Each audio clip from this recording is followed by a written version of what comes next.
Welcome. SLST education বিষয়ে class দেওয়ার জন্য আপনারা অনেকদিন ধরে রিকোয়েস্ট করছেন। আজকে একটি ক্লাস আমরা আবার নতুন ভাবে শুরু করব। এডুকেশন বিষয়ের এসএলএসটির যা সিলেবাস আছে একদম প্রথম থেকে আমরা সিলেবাসটাকে কভার করব। তবে তার মানে এই নয় যে আপনাদের এসএলএসটি সম্পর্কিত যে আপডেটগুলো দিচ্ছিলাম তা বন্ধ করে দেব।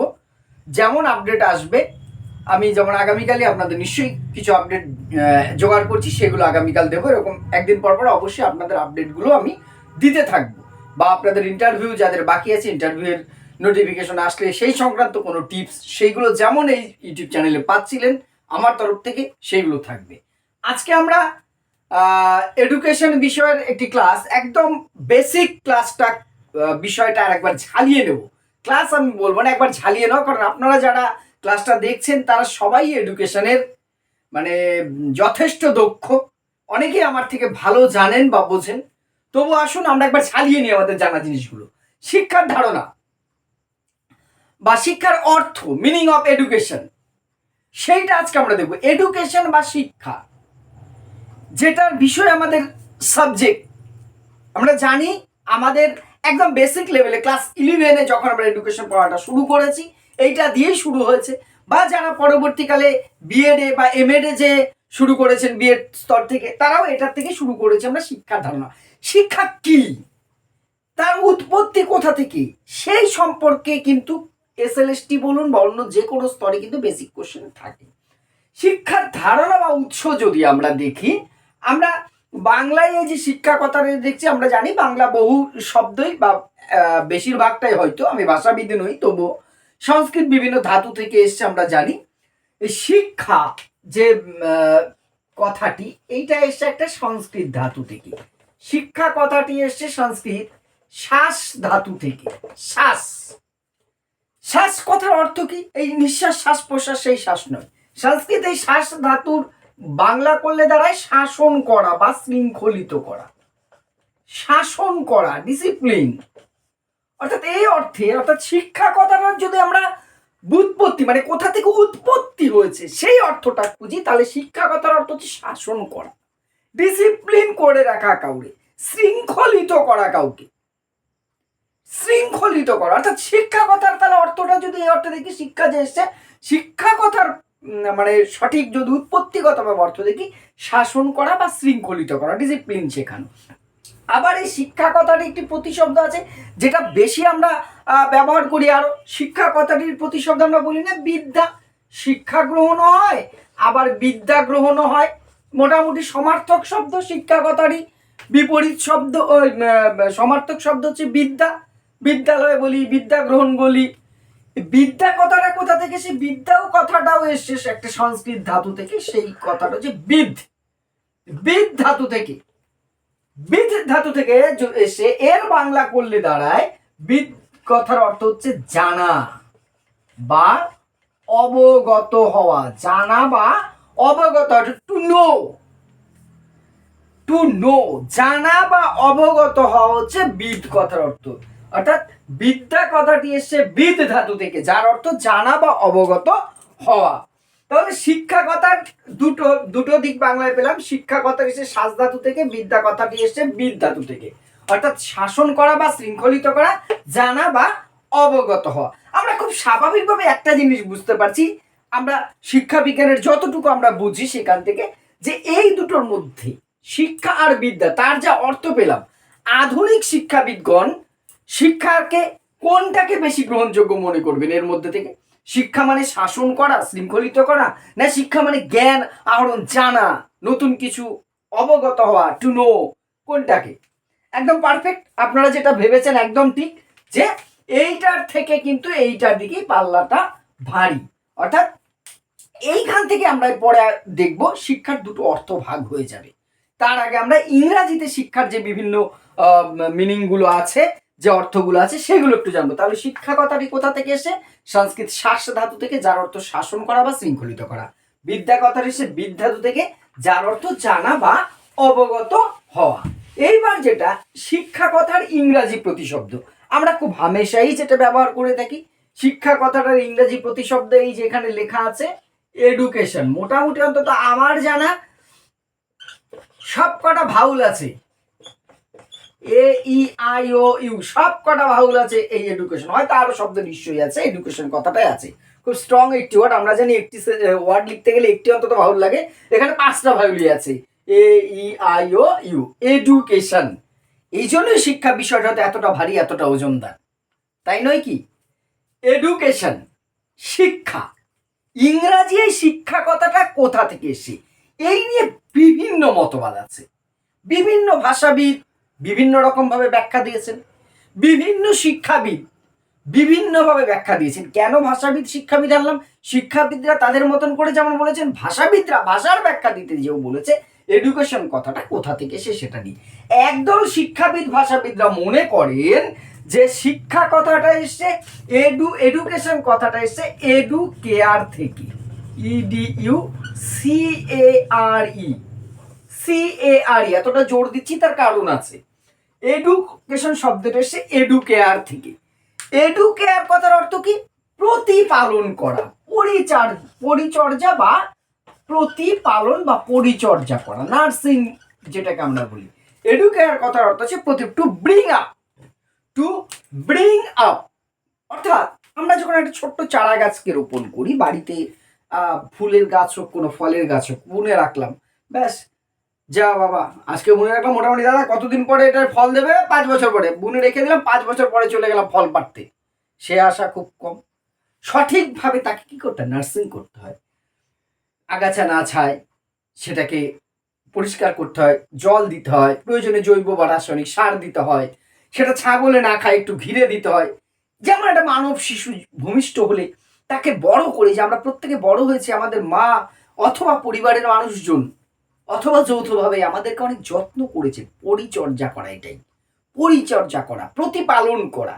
এই পরিচর্যা হচ্ছে এডুকেয়ার। অর্থাৎ এডুকেশন শব্দটি এসছে আপনার যে ল্যাটিন শব্দ এডুকেয়ার থেকে।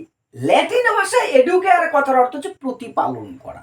তাহলে শিক্ষাটাকে কেন হচ্ছে? শিক্ষা মানে শুধু জ্ঞান নয়, শিক্ষা মানে একটা প্রতিপালন করে চলো। একটা শিশুকে যেমন ছোট থেকে বড় করে তোলা হয়, ঠিক শিক্ষা হচ্ছে তাই একটা মানুষকে একদম সাধারণ থেকে বিশেষে পরিণত করার যে কৌশল, সেইটা হচ্ছে এডুকেয়ার। তেমনই আরেকটি শব্দ আছে এডুসেয়ার, ইডিইউ সিইআরই। শুধু দেখুন চেঞ্জ হলো কোনটা? চেঞ্জ হলো এই এটা, এখানে ই হয়েছে। অনেকে এটাকে এডুকিরিও বলেন। এডুকেয়ার বা এডুকেয়ারের পরে আসলো এডুসেয়ার থেকে এসছে। এই এডুসেয়ার হচ্ছে ল্যাটিন শব্দ। এর অর্থ কি? এডুসেয়ারের অর্থ হচ্ছে নিষ্কাশন করে তোলা বা নির্দেশনা দান বা বের করে আনা, নিষ্কাশন করে নেওয়া। নিষ্কাশন করাও বোঝায়, বের করে আনা বোঝায়, একটু লিড আউট অর্থাৎ নিষ্কাশন করা। আবার এটাকে নির্দেশনা করা কেউ বোঝায়। নিষ্কাশন করা, যে আমরা গরমকাল আখের রস খাই, একদম আখ ভেতরে দিয়ে চিপসে তার মধ্যে যতটা রস আছে বের করে নেওয়া আসা। অর্থাৎ এই দিক থেকে দেখলে কি বোঝায়? সম্ভাবনাটা বাইরে বের করে। বাঁশের কুঞ্চি নিয়ে যদি আমি ওই আখের মেশিনে দিই, ওই রকম দরদর করে রস বেরোবে না। তাহলে সম্ভাবনা যেটা আছে সেইটাকে বের করে না। সঠিক নির্দেশনা দিতে পারলে, আখ নিয়ে ছাদের ওপরে ফেলে রাখলে রস বেরোবে না, সঠিক প্রসেস করতে পারলে রসটা বেরোবে। অর্থাৎ সম্ভাবনাটাকে বাইরে বের করে নিয়ে, টু লিট আউট। একটা শিশুর মধ্যে কি সম্ভাবনা আছে সেটাকে বাইরে বের করে আনা। যেখানে দেখুন সেই বিবেকানন্দের কথা, এবারে পরের সংজ্ঞায় আমরা যখন দেখবো বিবেকানন্দের সেই বিখ্যাত সংজ্ঞা, education is the manifestation of perfection already in man.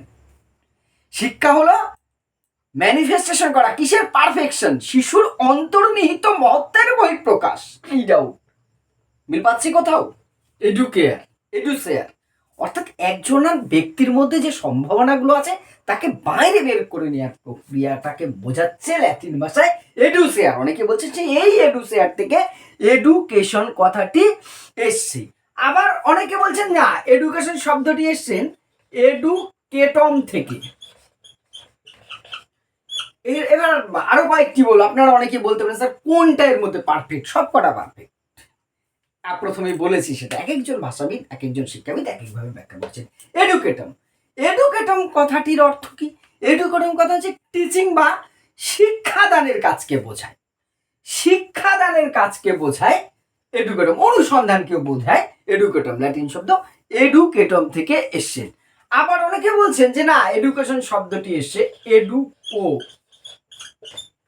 এইডিইউ CO, এডুকো, এডুকো মানে অনেকটাই সেই নিষ্কাশনের মতন, বাইরে নিয়ে আসা, বাইরে নিয়ে আসা, এডুকো। আবার আধুনিক অনেক শিক্ষাবিদ ভাষাবিদ বলছেন যে এডুকেশন শব্দটি এসছে এডুকেটাস থেকে, ইডিইউ সিএ টিইউএস, এডুকেটাস থেকে এডুকেশন শব্দটি এসে, এটা বলছি। এটার অর্থ কিন্তু আবার এডুকেয়ারের মতন, অর্থাৎ প্রতিপালন করা, এটার অর্থও কিন্তু সেই প্রতিপালন করা। নিশ্চয় মানেটার আমার বলার অপেক্ষা রাখে না, একই জিনিস, কপি পেস্ট। এডুকেটাসের সাথে এডুকেয়ারের কিন্তু আমরা একটা মিল পাচ্ছি। আবার আরো একটি অর্থ ইদানিংকালের বইগুলোতে আমরা দেখতে পাচ্ছি, এডুক্যাটিও কথাটাও কিন্তু আসছে। এডুক্যাটিও বা এডুকেশিও, এডুক্যাটিও কথাটিও কিন্তু অনেক শিক্ষাবিদ আধুনিক কালে বলছে। এই এডুক্যাটিও কথার অর্থ হচ্ছে আচার ব্যবহার, অর্থাৎ আচার আচরণের যে উন্নতি, সেই প্রক্রিয়াটাকে বলা হচ্ছে শিক্ষা। অর্থাৎ এই এতগুলো, প্রায় 7টা বললাম ইংরাজিতে, বাংলায় 2টো বলেছি, ইংরাজিতে 7টা বললাম, যে এডুকেয়ার, এডুসার, এডুকেটার, এডুকো, এডুকেটাস, এডুকেটিভ, এই বিভিন্ন শব্দ থেকে বা উৎস থেকে এডুকেশন শব্দটি এসছে বলে আধুনিক কালে কিন্তু বিভিন্ন শিক্ষাবিদ ভাষাবিদ বলছেন। এইবার এইখান থেকে আমরা যতগুলো আমরা উৎস দেখলাম, শিক্ষার 2টো ধারণা খুঁজে পাই। এখান থেকে শিক্ষার 2টো ধারণা গড়ে ওঠে, আমি একটু লিখে নিলাম সময় বাঁচানোর জন্য। এক হচ্ছে শিক্ষার সংকীর্ণ ধারণা, ন্যারো কনসেপ্ট, আর একটা হচ্ছে ব্যাপক ধারণা, ওয়াইডার কনসেপ্ট। আমরা এই 2টো ধারণা সম্বন্ধে জানবো, ন্যারো আর ওয়াইডার, সংকীর্ণ ব্যাপক। আমরা ব্যাপকের সাথে পরে পরিচিত হব। শিক্ষার সংকীর্ণ, সংকীর্ণ ন্যারো, আমরা খুব সহজে বলি প্যাসেজটা খুব ন্যারো, খুব ন্যারো মাইন্ডেড, মানে সংকীর্ণ মন, খুব ছোট চাপা, অর্থাৎ যে অর্থে শিক্ষা প্রক্রিয়াটাকে খুব ছোট করে দেখানো হয়, তাকেই বলা হয় শিক্ষার সংকীর্ণ অর্থ বা সংকীর্ণ ধারণা। সংকীর্ণ ধারণায় শিক্ষা হচ্ছে শুধুমাত্র পুঁথিগত জ্ঞানে আবদ্ধ, এইটাই হচ্ছে শিক্ষার প্রাচীনপন্থী ধারণা।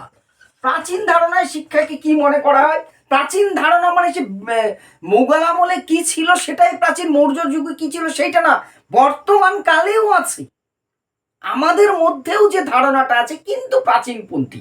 অর্থাৎ যে ধারণায় শিক্ষাকে শুধু 4 দেওয়ালে বা পুঁথিগত বইয়ের মধ্যে আবদ্ধ রাখা হয়েছে, বই পড়ে মুখস্থ করো, জ্ঞান অর্জন করো, কতগুলো ডিগ্রি মানেই তুমি পণ্ডিত, তুমি জ্ঞানী, তুমি শিক্ষিত, শুধুমাত্র বই পড়া জ্ঞানকে শিক্ষা বলে মনে করা হয়, সেটা হচ্ছে শিক্ষার সংকীর্ণ ধারণা, শুধুমাত্র পুঁথিকেন্দ্রিক। অর্থাৎ স্কুলে গেলাম, ফার্স্ট বয় মানে আমি বিরাট কিছু, ফার্স্ট বয় হওয়া খারাপ তা বলছি না, কিন্তু শুধু বইয়ের মধ্যেই দুনিয়ার জ্ঞান আছে, তার বাইরে কিছু নেই, 4 দেওয়ালে আবদ্ধ পুস্তক বা বইয়ের মধ্যে প্রথাগত ধারণার মধ্যে আবদ্ধ শিক্ষাটা হচ্ছে প্রাচীন ধারণা বা সংকীর্ণ ধারণা। ক্লিয়ার? প্রাচীন ধারণাটাই হচ্ছে সংকীর্ণ, যেখানে শিক্ষাকে সংকীর্ণ দেখা হচ্ছে। কেন সংকীর্ণ? শুধু বইয়ের মধ্যে শিক্ষা নেই, কেন বিশ্বজগৎ জুড়ে পৃথিবীতে হাজার জ্ঞানের ভান্ডার রয়েছে, সেটার ব্যাখ্যা আসবে যখন ব্যাপক ধারণায় আসবে। তা যেখানে শিক্ষাকে সংকীর্ণ আকারে দেখানো হয়, শুধুমাত্র বইপত্র পাঠ করে জ্ঞান অর্জন করাটাকে শিক্ষার একমাত্র উদ্দেশ্য মনে করা হয়, তাকেই বলা হয়, সেই ধারণাই হচ্ছে শিক্ষার সংকীর্ণ ধারণা বা সংকীর্ণ। তো এই সংকীর্ণ ধারণার 4-5টা না বড় বড় থিওরি আছে। প্রথম যে তত্ত্বটা রয়েছে, 4টে তত্ত্বের ওপর থেকে এই ধারণাটি, সেটা হচ্ছে স্বর্ণথলি তত্ত্ব। এই স্বর্ণথলি তত্ত্ব বা গোল্ড স্যাক থিওরি বলে এটাকে, স্বর্ণথলি তত্ত্ব বা গোল্ড স্যাক থিওরি। স্বর্ণথলি তত্ত্বে কি বলা হয়েছে? স্বর্ণথলি তত্ত্ব অনুযায়ী এই মতবাদে বিশ্বাসী যারা, তারা বলছেন যে বই পুস্তক বা জ্ঞান ভান্ডার থেকে সোনার মতন জ্ঞান ব্যক্তি বা শিশু আহরণ করবে। সোনা যেমন অমূল্য, মূল্য বহুমূল্য, আমরা জানি পৃথিবীর যে কোনো দেশেই যান, সোনা এমন নয় যে ভারতে দামি পাকিস্তানে খুব সস্তা আর আমেরিকায় গেলে জোর করে দিয়ে দেয়, তেমন কিন্তু ব্যাপার নয়, সব দেশেই মূল্যবান। ঠিক মনে করা হয় যে জ্ঞান হচ্ছে সোনার মতন মূল্যবান।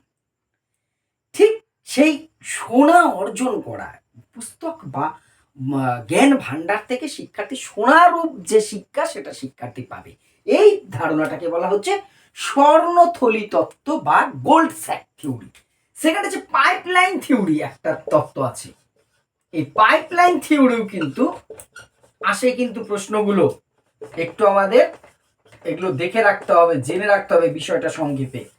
এমসিকিউতে এমনভাবে প্রশ্ন দেয় তখন কিন্তু বোঝা সমস্যা। পাইপলাইন থিওরি, পাইপলাইন মোটর থেকে জল ট্যাঙ্কে যাচ্ছে, ট্যাঙ্ক থেকে সব জায়গায় ছড়িয়ে পড়ছে, বা বাড়ি বাড়ি ঘর ঘর জল, নলের মাধ্যমে জল যাচ্ছে, পাইপলাইন।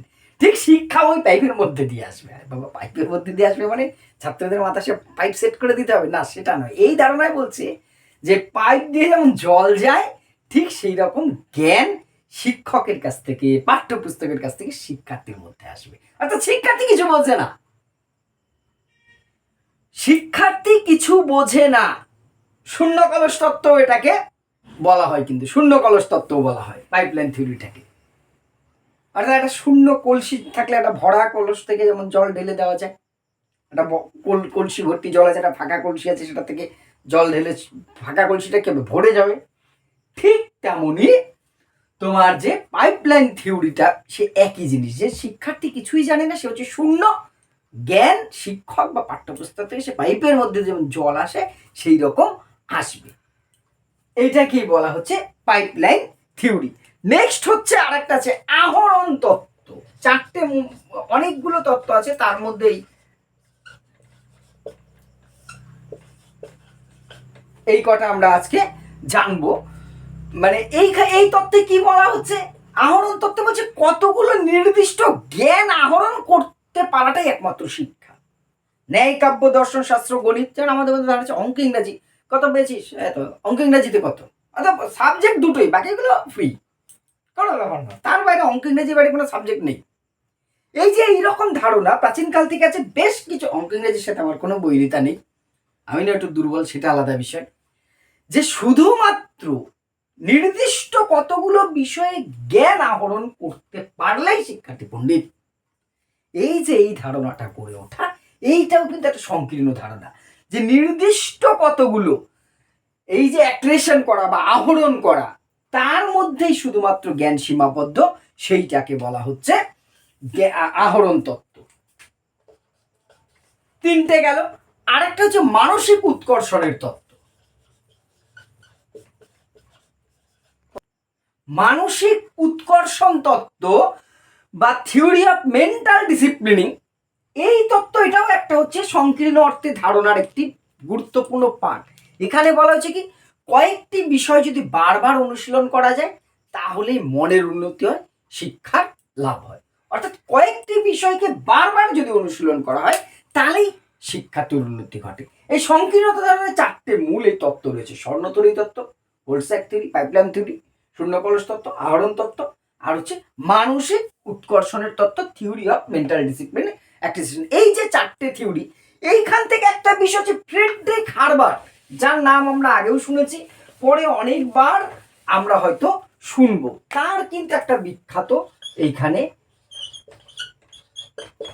ফ্রেডরিক হারবার্ট, আমরা শিক্ষা বিজ্ঞানের শিক্ষার্থী হিসেবে আগেও শুনেছি, পরেও আমরা তার সম্পর্কে আরো জানবো। তিনি কিন্তু এই শিক্ষার সংকীর্ণ অর্থে বলতে যে ফরমেশন অফ মাইন্ডের কথা বলেছেন। তিনি বলেছেন শিক্ষা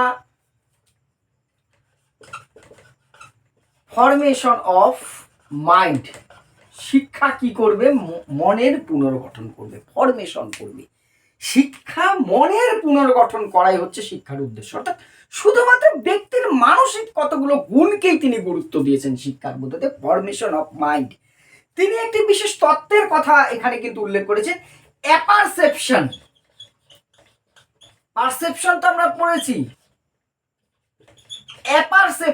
অ্যাপারসেপশনটা কি, যে পুরনো বিষয়ের সাথে নতুন বিষয়ের সমন্বয় করা, পুরনো জ্ঞানের সাথে আমার জানা কিছু বিষয়ের সাথে নতুন জ্ঞানকে বারবার বারবার কানেক্ট করলেই তার সম্বন্ধে জ্ঞান আহরণ করা যায়। এটাকে বলছে অ্যাপারসেপশন। ফ্রেডরিক তোমার যে হারবার্ট এই কথা বলছেন, ফরমেশন অফ মাইন্ড, অর্থাৎ সংকীর্ণ অর্থে শিক্ষাকে শুধু মনের উন্নতি, কতগুলো বিষয় নির্দিষ্টভাবে বারবার অনুশীলন করো তাহলেই ব্যক্তির মনের উন্নতি হবে, এই কথা বলা হয়েছে। এবার আমরা সংকীর্ণ অর্থে শিক্ষার বৈশিষ্ট্যগুলো দেখে নিলে আমাদের কাছে আরো ক্লিয়ার হবে। অনেকগুলো বৈশিষ্ট্য আমি একটু লিখে নিচ্ছি। এবার আমরা সংকীর্ণ অর্থে শিক্ষার বৈশিষ্ট্যগুলো দেখে নিলে আমাদের কাছে স্পষ্ট হয়ে যাবে। আরো সংকীর্ণ ধারণায় শিক্ষার প্রধান বৈশিষ্ট্য হচ্ছে জ্ঞান বৃদ্ধি করা। যে এতক্ষণ আলোচনা আমরা কি বুঝলাম, যে সংকীর্ণ ধারণা মনে করা হয় যে জ্ঞান বৃদ্ধি করাটাই শিক্ষার একমাত্র উদ্দেশ্য। যেন তেন প্রকারেণ তুমি মুখস্থ করো, কণ্ঠস্থ করো, একেবারে পারলে বই গিলে খেয়ে নাও, তোমার জ্ঞান বৃদ্ধি মানে কত পার্সেন্ট, যেটা এখন এই সংকীর্ণ ধারণা প্রাচীন ধারণা হলে কি হবে, এখন কিন্তু এই ধারণাটা বেশি স্ট্রং হয়ে যাচ্ছে আমাদের মধ্যে। কারোর রেজাল্ট কত পার্সেন্ট, 90% কম, মানে তো গালাগালির বরাবর হয়ে যাচ্ছে যেন। এই তো আমাদের ধারণা, অর্থাৎ সংকীর্ণ, আমরা পুরনো ধারণার জন্য বেশি করে ফিরে যাচ্ছি। জ্ঞান বৃদ্ধি করা, কতটা তুমি জ্ঞান বৃদ্ধি করছো সেটাই যেন শিক্ষার মূল উদ্দেশ্য হয়ে যায়। শিক্ষার্থীর বাকি যে বিকাশ, দৈহিক, মানসিক, সামাজিক, প্রাক্ষণিক, নৈতিক, আধ্যাত্মিক, সেইগুলো যেন অবহেলিত থেকে যায়। চাহিদা অবহেলিত, অবহেলিত বলতে বলতে আর এক হবে, চাহিদা অবহেলিত মানে শিক্ষার্থী এবং সমাজ উভয়ের চাহিদাই সংকীর্ণ ধারণায় কিন্তু অবহেলিত থাকে। শিক্ষার্থী চাহিদা মানে এখানে শিক্ষার্থীর আগ্রহ, রুচি, বয়স, প্রবণতা, চাহিদা, মানসিক ক্ষমতা, এগুলো সব অবহেলিত থাকে, এগুলোকে গুরুত্ব দেওয়া হয় না। আবার সমাজকেও গুরুত্ব দেওয়া হয় না, সমাজ কি চাইছে সেটাও বেশি গুরুত্ব পায় না। আমার জ্ঞান কি বলছে, কি করে তাকে পণ্ডিতে গড়ে তোলা যাবে, সেটাই যেন বেশি গুরুত্ব পায়। নেক্সট হচ্ছে পুঁথিকেন্দ্রিক। সংকীর্ণ ধারণার বৈশিষ্ট্য বলতে যে এই সংজ্ঞা বলতে যে আমি বলেছিলাম, পুঁথিকেন্দ্রিক মানে পুঁথি মানে আমরা জানি বই। এখানে যেন তেন প্রকারেণ কতগুলো সেই তোতা কাহিনী পড়েছি না রবীন্দ্রনাথের, তোতাকে সে গুজে খাইয়ে দিয়েছে পুঁথি, অনেকটা তেমন। কতটা আমি হজম করলাম আর বমি করতে পারলাম খাতার মধ্যে, যে আমি খাবারের বমির কথা বলছি না, জ্ঞানের বমির কথা বলছি, সেটাই এখানে গুরুত্ব। অর্থাৎ কতগুলো পুঁথি মুখস্থ করে নিজেকে পণ্ডিত গড়ে তোলায় যেন সংকীর্ণতা শিক্ষার বৈশিষ্ট্য। একমুখী, ওয়ান ওয়ে মেথড, অর্থাৎ শিক্ষক শুধু শিক্ষার্থীর দিকে দেবে, শিক্ষার্থীর যে এখানে কিছু বলার আছে তা কিন্তু নাই। শিক্ষক কি করছেন, শিক্ষক শিক্ষার্থীকে এখানে কিন্তু শুধুমাত্র দিয়ে যাচ্ছেন, শিক্ষার্থীর ফিডব্যাক দেওয়ার জায়গা নেই, তাই এটাকে বলেছে একমুখী। এরপরে এসে শিক্ষক কেন্দ্রিক, কারণ শিক্ষক শুধুমাত্র দান করছেন, তাহলে এটা শিক্ষক কেন্দ্রিক। শিক্ষার্থীর যে কোনো প্রশ্ন আছে, তার চাহিদা, আগ্রহ, রুচি, সামর্থ্য, সেগুলো কোনো গুরুত্ব পায় না। শিক্ষক যা মনে করবেন, যেটা ঠিক মনে করবেন, তিনি সেই মতো করে শিক্ষাটাকে এখানে পরিচালনা করবেন। তিনি হচ্ছেন শিক্ষার মূল, মধ্যবিন্দু, কেন্দ্রে। এখান থেকে আসছে শিক্ষক শিক্ষার্থী সম্পর্কটা, তাহলে কি বুঝলাম, দাতা গ্রহিতা। এখানে দাতাকে গ্রহিতাকে কে দান করছেন, শিক্ষক হচ্ছেন কি দাতা, শিক্ষার্থী গ্রহিতা। শিক্ষার্থীর কাজ হচ্ছে একদম নিষ্ক্রিয় গ্রহিতা, তিনি শুধু শিক্ষক, ওই যে গোলস্যাক থিওরি, শূন্য কলস, ওখান থেকে আসছে আমার শূন্য কলসে, শূন্য কলস পূর্ণ কলসকার দিচ্ছে না, তাই তো, ঠিক সেইটা শিক্ষক শিক্ষার্থীর মধ্যে সম্পর্কটা হয়ে যাচ্ছে কি দাতা ভার্সেস গ্রহিতা, দাতাকে শিক্ষক, গ্রহিতাকে শিক্ষার্থী।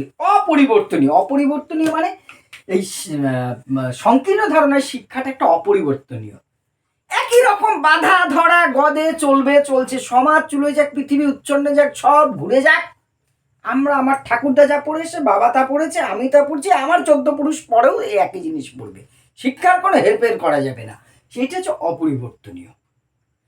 এই গেল শিক্ষার সংকীর্ণ অর্থে ধারণা। এবার আসছে শিক্ষার ব্যাপক অর্থ। আমরা দুটো অর্থ পড়েছি। ব্যাপক অর্থে শিক্ষা কি বোঝায়, সংকীর্ণ অর্থের ধারণার যেটা আমরা পড়লাম তার ঠিক উল্টোটাই হচ্ছে শিক্ষার ব্যাপক ধারণা। আমরা আগেই বলেছি ওয়াইডার কনসেপ্ট, তাই তো, ব্যাপক অর্থ বা ব্যাপক ধারণা। ওয়াইড, ক্রিকেট, আমরা তো এই IPL চলছে, ক্রিকেট দেখি না এমন লোক খুব কম আছে, কম বেশি। যখন বল ব্যাটসম্যান অনেকটা দূর দিয়ে যায়, আম্পায়ার ওয়াইড দেয়, অর্থাৎ অনেকটা বাইরে, দূরবর্তী, বিস্তৃত হয়ে গেছে বলটা, ওয়াইড, ওয়াইডার, ব্যাপক এরিয়া জুড়ে। যখন শিক্ষাটা আর সংকুচিত নেই, শিক্ষাটাকে বিস্তৃত করে তোলা হয়। আধুনিক ধারণাই হচ্ছে ব্যাপক ধারণা। আমি আগেই বলেছি আধুনিক মানে সবাই এখন ভাবছে তা নয়, বর্তমান কালের প্রাচীন ধারণাটা প্রাচীন, সেই ধারণাই বেশিরভাগ মানুষ বহন করছে। কিন্তু আধুনিক মনোবিদগণ, আধুনিক শিক্ষাবিদগণ শিক্ষার যে বৈজ্ঞানিক দৃষ্টিভঙ্গি দিয়ে দেখছেন সেটি হচ্ছে ব্যাপক ধারণা। এখানে শিক্ষাটাকে চার দেওয়ালে একটা ক্লাসরুমে আবদ্ধ করে রাখা হয়নি, শুধুমাত্র পুঁথির মধ্যে সীমাবদ্ধ রাখা হয়নি, শিক্ষার্থীকে কতগুলো জ্ঞান গুলিয়ে খাইয়ে দেওয়াকে বলা হয়নি। শিক্ষার্থীর দৈহিক, মানসিক, প্রাক্ষবিক, নৈতিক, আধ্যাত্মিক সমস্ত দিকের অল রাউন্ড ডেভেলপমেন্ট, সর্বাঙ্গীন বিকাশটাকেই যেখানে বলা হয়েছে শিক্ষা উদ্দেশ্য, সেটাই হচ্ছে ব্যাপক ধারণা। অর্থাৎ শিক্ষাই হলো জীবন, জীবনকে শিক্ষার সমার্থক করে তোলার কথা বলা হয়েছে শিক্ষার আধুনিক যে ধারণায়, সেটা হচ্ছে ব্যাপক ধারণা। এই ব্যাপক ধারণার যদি আমরা বুঝতে চাই, এর বৈশিষ্ট্যগুলো আমরা আগে একবার দেখে নেব। আমি বৈশিষ্ট্যগুলো বোর্ডে আগে একবার লিখে নিয়ে তারপরে আসছি। ব্যাপক অর্থে শিক্ষার বৈশিষ্ট্যগুলো লিখে নিলাম। প্রথম বৈশিষ্ট্য বলেছি জীবনব্যাপী প্রক্রিয়া, যেখানে শেষ করেছিলাম সেখান থেকে শুরু। অর্থাৎ ব্যাপক অর্থে শিক্ষা মনে হয় জীবন, শুধুমাত্র বই পড়া, শ্রেণীকক্ষের চার দেওয়ালে আবদ্ধ নয়, সারা জীবন ধরে একজন ব্যক্তি, শিশু, তার প্রাপ্তবয়স্ক বা বার্ধক্য পর্যন্ত যা কিছু সে শেখে সব কিছুকে ব্যাপক অর্থে বলা হয় শিক্ষা, শুধু বই পড়াটাকে নয়। অভিজ্ঞতার পুনর্গঠন, ব্যাপক অর্থে শিক্ষাকে বলা হচ্ছে অভিজ্ঞতার পুনর্গঠন। আমার একটা অভিজ্ঞতা আজকে আছে, কাল আমি আবার একটা নতুন অভিজ্ঞতা অর্জন করব, পুরনো অভিজ্ঞতার একটা ফরমেশন হবে, পুনর্গঠন হবে, সেটাই হচ্ছে শিক্ষা। দ্বিমুখী প্রক্রিয়া, ব্যাপক অর্থে শিক্ষাটা কি দ্বিমুখী। কেন? একদিকে আছে শিক্ষক, একদিকে আছে শিক্ষার্থী।